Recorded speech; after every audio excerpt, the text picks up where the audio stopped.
ડીસાના છત્રાલામાં અલગ અલગ બે જગ્યાથી ગાંજાનું વાવેતર પકડાયું। 236 છોડ સાથે બે ખેડૂતોની અટકાયત। બનાસકાંઠા એસઓજીની ટીમે બાતમીના આધારે બે અલગ અલગ જગ્યાએ દરોડા પાડ્યા। બંને ખેડૂતોએ પશુઓના ઘાસચારાની આડમાં ગાંજો વાવ્યો હતો। પોલીસે 38 કિલો 584 ગ્રામ ગાંજા સહિત કુલ ₹19,29,200નો મુદ્દામાલ જપ્ત કર્યો। બનાસકાંઠા એસઓજીની ટીમને બાતમીના આધારે પેટ્રોલિંગ દરમિયાન ડીસા તાલુકાના છત્રાલ ગામે બે ખેતરમાં રેડ કરી હતી, જેમાં પશુઓના ઘાસચારાના વાવેતરની આડમાં પ્રતિબંધિત ગાંજાના છોડનું વાવેતર કરી ઝડપી પાડી કાયદેસરની કાર્યવાહી હાથ ધરી હતી। બનાસકાંઠા એસઓજીને ડીસા તાલુકાના છત્રાલા ગામે ગાંજાની ખેતી થતી હોવાની બાતમી મળી હતી।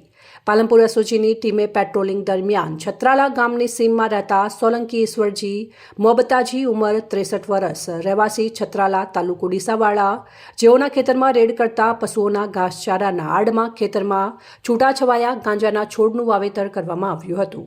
પોલીસે આ છોડની ગણતરી કરતા 109 છોડ જણાયા હતા, જેનું વજન કરતા 16.148 કિલોગ્રામ, જેની કિંમત ₹8,07,400ના મુદ્દામાલ મળી આવ્યો હતો।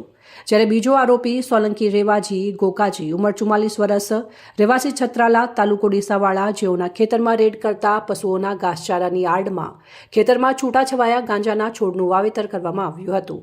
પોલીસે આ છોડની ગણતરી કરતા 127 છોડ જણાયા હતા, જેનું વજન કરાવતા 22.436 કિલોગ્રામ, જેની કિંમત ₹11,21,800, કુલ મળીને 38.584 કિલોગ્રામ, જેની કિંમત ₹19,29,200નો મુદ્દામાલ પોલીસે જપ્ત કરી બંને આરોપીઓને ઝડપી પાડી વધુ તપાસ સિહોરી પોલીસ સ્ટેશનને સોંપવામાં આવી હતી।